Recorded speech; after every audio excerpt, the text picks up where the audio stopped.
Hello दोस्तों, मैं आपका बहुत बहुत स्वागत करता हूं आपके अपने channel Indian institute of stock market पर। आज जो है अपन डिस्कस करने वाले हैं कि एक इंडिकेटर पर एक बिगिनर की साइकोलॉजी क्या होती है। बहुत से लोगों को लगता है कि इंडिकेटर मिल गया मतलब अब तो ट्रेडिंग में पैसा पक्का ही बनेगा। तो आज मैं आप लोगों की वो गलतफहमी दूर करूंगा। आज मैं आपको साथ साथ ये भी बताऊंगा कि इंडिकेटर एक्चुअली में बनाए क्यों गए हैं और उसके पीछे का लॉजिक क्या है। क्या हम इंडिकेटर से सही में पैसा कमा सकते हैं और ऐसे कौन से इंडिकेटर ने जिससे कि हमारा काम आसान हो सकता है। अगर आपको वो चीज़ जाननी है तो वीडियो को लाइक कर लीजिए। आराम से जब आप फ्री टाइम में हो तो वीडियो को पूरा देखिएगा, आप समझ जाएंगे। अब एक बिगिनर की साइकोलॉजी में बताता हूँ। लेट सपोज आपको थर्सडे के आसपास एक इंडिकेटर के बारे में पता चला। आपने फ्राइडे को उसको देखा कि यार ये तो क्या गजब का काम कर रहा है। गजब का काम मतलब आपने उस दिन देखा सिर्फ, और उसके बाद सैटरडे और संडे आप उसको बैकटेस्ट करने में लग गए। अब आप चाहते हैं, आपको नींद नहीं आ रही है। अगर आपको रात को नींद नहीं आ रही है सिर्फ इसलिए कि भाई ये इंडिकेटर बहुत शानदार है, इसका मतलब आप गलत डायरेक्शन में है। ये चीज का आप बिल्कुल ध्यान रख लीजिएगा। ऐसा कोई स्पेसिफिक इंडिकेटर पॉसिबल नहीं है जो सैटरडे संडे में आप विचार करें और मंडे को आपको पैसा कमा के देना शुरू कर दे। ऐसी कंडीशन नहीं बनती, इस चीज का आप हमेशा ध्यान रखिएगा। तो सबसे बड़ी साइकोलॉजिकल मिस्टेक जो एक बिगिनर आदमी करता है कि वो इंडिकेटर के जाल में फंस जाता है कि यार एक इंडिकेटर अच्छा होगा, दूसरा इंडिकेटर अच्छा होगा। ऐसे करके वो कम से कम हजारों इंडिकेटर को चेक करता है और उसको बाद में पता चलता है जब वो मार्केट में एक्सपीरियंस लेता है। कितना साल का? हमारे लिए 3 से 5 साल बाद जाकर के वो क्या करते हैं, एक एज की तरह काम करते हैं। अब ट्रेडिंग एज होती क्या है? देखिए, ट्रेडिंग एज मतलब मार्केट बहुत इफिशियंट हो चुका है। क्या हो चुका है? मार्केट इफिशियंट हो चुका है। इफिशियंट का मतलब कि मार्केट में सारी चीजें इस हिसाब से बिहेव कर रही है कि अगर मैं आपको एक चीज समझाता हूं, अगर आपने कॉल खरीदी और अगर आपने कॉल बेची और आप देखेंगे कि इसका डेल्टा अगर आपने 0.50 का खरीदा था और इसका डेल्टा अगर आपने 0.3 का सेल किया था, कंडीशन पता है क्या आएगी? एक थोड़ा सा मार्केट बनने के बाद इन दोनों के ऊपर प्लस फिक्स हो जाएगा। मतलब अब आपको दिखेगा कि पैसा आ ही नहीं रहा है। बोले क्यों नहीं आ रहा है? मुझे इस वाले ट्रेड में कम से कम 10,000 रुपए आने थे।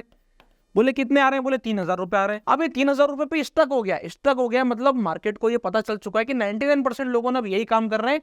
सभी लोगों को ऑप्शंस के सारे गणित पता चल चुके हैं। इंडिया का मार्केट डेरिवेटिव के मामले में नंबर 1 पर पहुंच चुका है।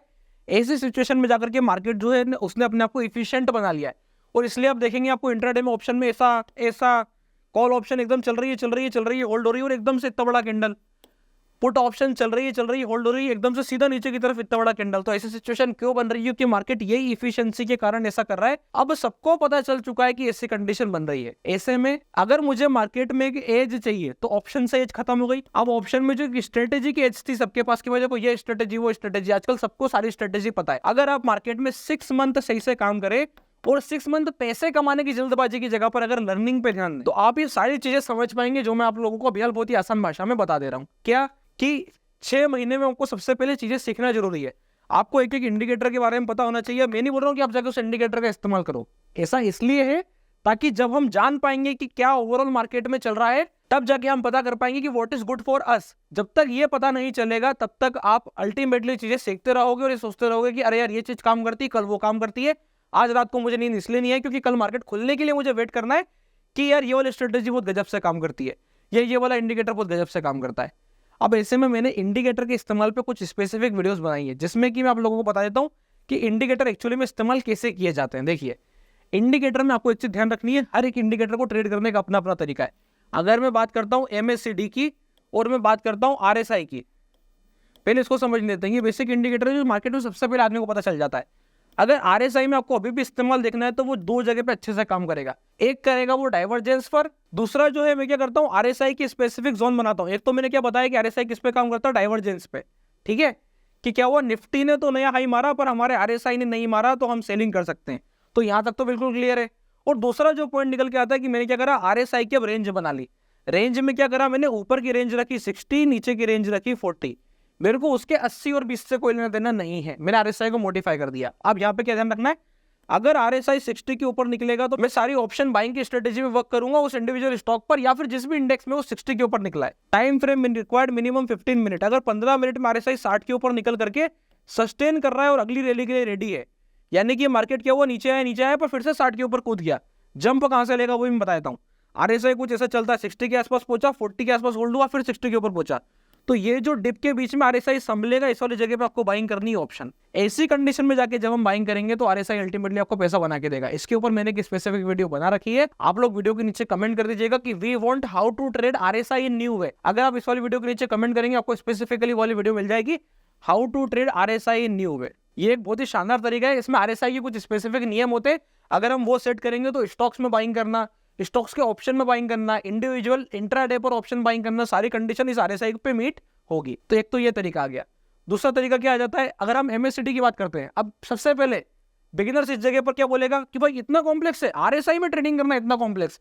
अब आरएसआई ओवरबोट ओवरसोल्ड के लिए बना था। अरे भाई वो जमाना पुराना हो गया, मैं फिर से बता देता हूं। अब आरएसआई जो है लगभग 1978 के आसपास बना था, इसके आसपास ही कभी था 1978-99 के आसपास। अब ऐसे में उस वक्त के हिसाब से जब मार्केट चलते थे तो वो कैसे चलते थे, मैं एक सेकंड आपको बता रहा हूँ। मार्केट ऊपर गया, फिर पूरा नीचे आया, फिर पूरा ऊपर गया, फिर पूरा नीचे आया, फिर पूरा ऊपर गया। ऐसे में वो एक कंसोलिडेशन के फेज में ऊपर की तरफ बढ़ते थे। उस वक्त क्या होता था कि 70 तक पहुंचने पर मार्केट 70 के ऊपर निकलने पर ओवरबॉट हो जाता था, फिर नीचे आता था 30 के आसपास ओवरसोल्ड हो जाता था, फिर ऊपर में पहुंचता था 70 के आसपास ओवरबॉट, 30 के आसपास ओवरसोल्ड। पर आजकल के मार्केट थोड़े इवॉल्विंग है। इवॉल्विंग मतलब उसने आरएसआई को बीट कर दिया है। अब मार्केट ऐसा चल रहा है। अब ऐसे में आरएसआई आप देखो कि ऊपर ही ऊपर टिकता है, एक बड़े फॉल पर नीचे आ जाता है, फिर ऊपर ही ऊपर टिकता है। यानी कि आरएसआई डेली पर काम करना बंद कर चुका है। अब यहां से क्या कंडीशन बनेगी, तो उसके कुछ ट्रिक्स निकालने की, भाई आरएसआई पे आप डाइवर्जेंस ढूंढो। बेसिकली आरएसआई पे कभी डाइवर्जेंस ढूंढने के लिए बनाया ही नहीं था।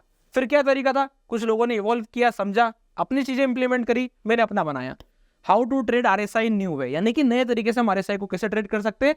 आप वीडियो के नीचे कमेंट कीजिएगा, आपको डेफिनेटली इससे रिलेटेड वीडियो मिल जाएगी। आगे चलते हैं समझने एमएससीडी को। भाई एमएससीडी का क्या गणित है, एमएससीडी में आप लोगों को सिंपल बता देता हूं, 12, 26 क्रॉसओवर ऊपर नीचे, इसके अलावा कुछ भी नहीं है। अब इसको भी न्यू वे से कैसे ट्रेड करना है, मैंने उसका तरीका निकाला। अगर मुझे ऑप्शन बाइंग करना है तो मैंने इसका जो सबसे सिंपल तरीका निकाला है वो ये निकाला है कि मैं जाऊंगा 15 मिनट पे आरएसआई क्या कर रहा है वो समझूंगा। अगर 15 मिनट में आरएसआई अपटिक है, अपटिक मतलब एमएससीडी कुछ ऐसा चलता है। अब जहां पर ये 12 ने 26 के ऊपर निकला और इसका कर्व कुछ ऐसा घुमा हुआ है, ऐसा, इसका मतलब ये अपटिक है। अपटिक है मतलब यहां से तेजी बनी हुई है। एमएससीडी में 12 ईएमए 26 के ऊपर, बात खत्म। 15 मिनट का मेरा टाइम फ्रेम खत्म हो गया। अब मैं पहुंचा 5 मिनट पर। 5 मिनट पे जाकर के मुझे ये समझना है यहाँ पर कि अब कौन सा कैंडल पैटर्न बन रहा है। अगर यहाँ पर मैंने कैंडल पैटर्न का ऐसा इस्तेमाल कर लिया, उसके बाद अगर आप जाके देखेंगे तो आप एक चीज समझ जाएंगे कि आपको यहाँ पर सिर्फ और सिर्फ बाइंग करनी है। क्यों? क्योंकि यहाँ पर एमएससीडी ने ऊपर की तरफ इंडिकेट किया था। अगर मुझे सही कैंडल स्टिक पैटर्न मिला, मॉर्निंग स्टार, डोजी के ऊपर अच्छा candle, bullish engulfing, piercing pattern, इनमें से कोई सा भी कैंडलस्टिक पैटर्न अगर मुझे दिखाई दे रहा है, प्राइस होल्ड करके ऊपर की तरफ मूव कर रही है, नीचे में डोजेस मिल रही है, मल्टीपल डोजेस के बाद प्राइस ऊपर की तरफ मूव कर रही है, definitely it is a buy. आप ऑप्शन बाइंग कीजिएगा, पर 10% 20% टारगेट अचीव होगा। अब ये क्या गणित है 10% 20%? भाई यहाँ पर मैं 100 रुपए के ऑप्शन को 200 पहुंचाने की बात नहीं कर रहा हूँ। मैं बोल रहा हूँ कि आपने 100 रुपए का ऑप्शन खरीदा, 85 is your stop loss, target is 20। इस हिसाब से अगर आप वर्किंग करोगे तो उसमें भी एक कैच है। ऑप्शन बाइंग में मैंने कुछ नियम सेट करे, मैं अपनी ऑलरेडी वीडियोस में बता चुका हूँ। 115 कॉस्ट टू कॉस्ट का stop loss, no loss for the day, इसके बाद लॉस की संभावना नहीं है। इस हिसाब से जब हम वर्किंग करेंगे एमएससीडी को फॉलो करते हुए इंट्राडे पे कैंडल पैटर्न और कैंडल पैटर्न को देखते हुए अपने ऑप्शंस के कुछ स्पेसिफिक रूल, तो पैसा बनेगा। इस सारे कॉम्प्लेक्स सेशन के बाद जाकर के हम बोलते हैं अल्टीमेटली कि हमने मार्केट को समझा है। अगर आप ये सोचते हैं कि सिर्फ एमएससीडी के क्रॉसओवर से पैसा बन जाता है तो नहीं बनेगा। आरएसआई के 30 के नीचे पहुंच जाने पे बाइंग करने से पैसा नहीं बनेगा। तो यही जो था सबसे इंपॉर्टेंट पॉइंट था जो मैं आप लोगों के साथ शेयर करने को आया था। इसके ऊपर मैंने ऑलरेडी वीडियो बना दी है। आप लोग एमएससीडी के लिए भी वीडियो के नीचे कमेंट कर दीजिएगा तो आपको एमएससीडी से भी रिलेटेड वीडियो मिल जाएगी। अब इस पे आपको क्या ध्यान रखना है कि यही साइकोलॉजी में आप लोगों की बताना चाहता था कि इंडिकेटर में बेसिकली मतलब ये होता है। 2 इंडिकेटर के बारे में अपन ने डिस्कस किया, इससे बड़े बड़े और बेहतरीन इंडिकेटर भी अपने पास अवेलेबल है। उसको कैसे इस्तेमाल करना है, क्या करना है, अपन आने वाले समय में डिस्कस करेंगे। इससे जो है बहुत ही बेहतरीन और बहुत ही बढ़िया इंडिकेटर्स भी हमारे पास अवेलेबल है। पर पहले हमें बेसिकली ये वाले इंडिकेटर समझ में आना चाहिए। अगर आपने ये दोनों इंडिकेटर की बात को बेहद ध्यान से समझा और इनको कैसे इस्तेमाल करना है इसको समझा, तो इससे आपको एक चीज समझ में आ गई होगी कि इस जगह पे जाके मैंने आज आप लोगों की साइकोलॉजी क्लियर करी है। क्या कि सैटरडे संडे आप लोगों को ये परेशान होने के लिए बिल्कुल भी बैठना है कि भाई इंडिकेटर काम नहीं कर रहा। एक्चुअली में एक ही इंडिकेटर आपने इस्तेमाल कितनी बार किया है और उस पर कितने नए तरीके इस्तेमाल करेंगे उससे फर्क पड़ता है। एक एमएससीडी का एक नया तरीका और बताता हूँ जो मैंने आइडेंटिफाई किया है। आपने देखा होगा एमएससीडी कुछ ऐसा मूव करता है और अपने को यहाँ पर कुछ क्रॉसओवर मिल गया। अब इस जगह पे जो क्रॉसओवर मिला आप देखेंगे, जब एमएससीडी ऐसा मूव कर रहा होता है कि ऊपर चलने के बाद यहाँ पे एक पिंच आता है, फिर और ऊपर चलता है, फिर आगे की तरफ मूव करता है, फिर ऐसा एक पिंच आता है। तो ये जो एमएससीडी 12 ईएमए 26 के ऊपर जब बेस फॉर्मेशन करता है, यहां पर आप स्विंग ट्रेड बहुत अच्छा कर सकते हो। इसे हम कहते हैं पिंच प्ले या फिर बेस प्ले। जैसे कि एक इंडिविजुअल स्टॉक वो ऊपर से नीचे आया और उसके बाद उसने ऊपर की तरफ मोमेंटम करना शुरू किया, फिर वो वापस नीचे की तरफ आया, फिर ऊपर की तरफ मूव किया। ऐसे में आप देखोगे एमएससीडी इस वाली जगह पे आपको इंडिकेट करेगा कि ये बाइंग की पोजीशन है। क्यों? क्योंकि यहाँ पे प्राइस होल्ड होकर के बेस बनाने को आई थी। 12 ईएमए 26 पर बेस बना रहा था। तो आपको अल्टीमेटली ऊपर की जगह पर नीचे के समय पे प्राइस मिलती है और आपको अल्टीमेटली सस्ता माल मिलता है, सस्ता माल। अगर आप इस वाले स्टॉक में बहुत ज्यादा बाइंग के लिए इंटरेस्टेड है तो आपको एक चीज बिल्कुल समझ जानी है कि जो ये बेस बनाएगा नीचे आकर के, जो ये कंडीशन बनाएगा, इससे जाकर के आपको अल्टीमेटली ऊपर की तरफ प्रॉफिट बनाने की संभावना बनेगी। आपको एक चीज नीचे में डिस्काउंट की तरफ मिलेगी। इस चीज का आपको हमेशा ध्यान रख करके चलना है। तो आई होप आप लोगों को समझ में आया होगा कि एक साइकोलॉजिकल मिस्टेक जो बिगिनर करता है वो क्या करता है, सिर्फ इंडिकेटर के भरोसे रिलाई करता है। और हम बोल रहे हैं इंडिकेटर को हम अलग अलग तरीके से इस्तेमाल करते हैं, नए तरीके बनाते हैं, अपने तरीके बनाते हैं। आपको कुछ और मिलता है, आप वीडियो के नीचे कमेंट कीजिएगा कि देखो भाई हमको ये मिला है, क्या हम इसको ऐसे इस्तेमाल कर सकते हैं। किसी भी इंडिकेटर से रिलेटेड आपको कुछ मिलता है, ये वाली वीडियो आप हमेशा याद रखना, इसके नीचे आप आके कमेंट करना, मैं देखूंगा, मैं खुद आइडेंटिफाई करूंगा कि भाई क्या नया मिला, समझेंगे, मिलकर के मार्केट को सॉल्व करते चले जाएंगे, प्रॉफिट कमाते चले जाएंगे। अगर आपको ये वीडियो अच्छी लगी हो तो वीडियो को लाइक कर दीजिए, चैनल को सब्सक्राइब कर दीजिए। और इसी प्रकार के और शानदार लर्निंग कंटेंट के लिए आपको क्या करना है, हमारे साथ बिल्कुल जुड़े रहना है। इसके अलावा अगर आपने अभी तक अपना डीमैट अकाउंट निकलवाया है, डिस्क्रिप्शन के नीचे लिंक मिल जाएगा, आप जाकर अपना डीमैट अकाउंट ओपन करा सकते हैं। तब तक के लिए बहुत बहुत धन्यवाद।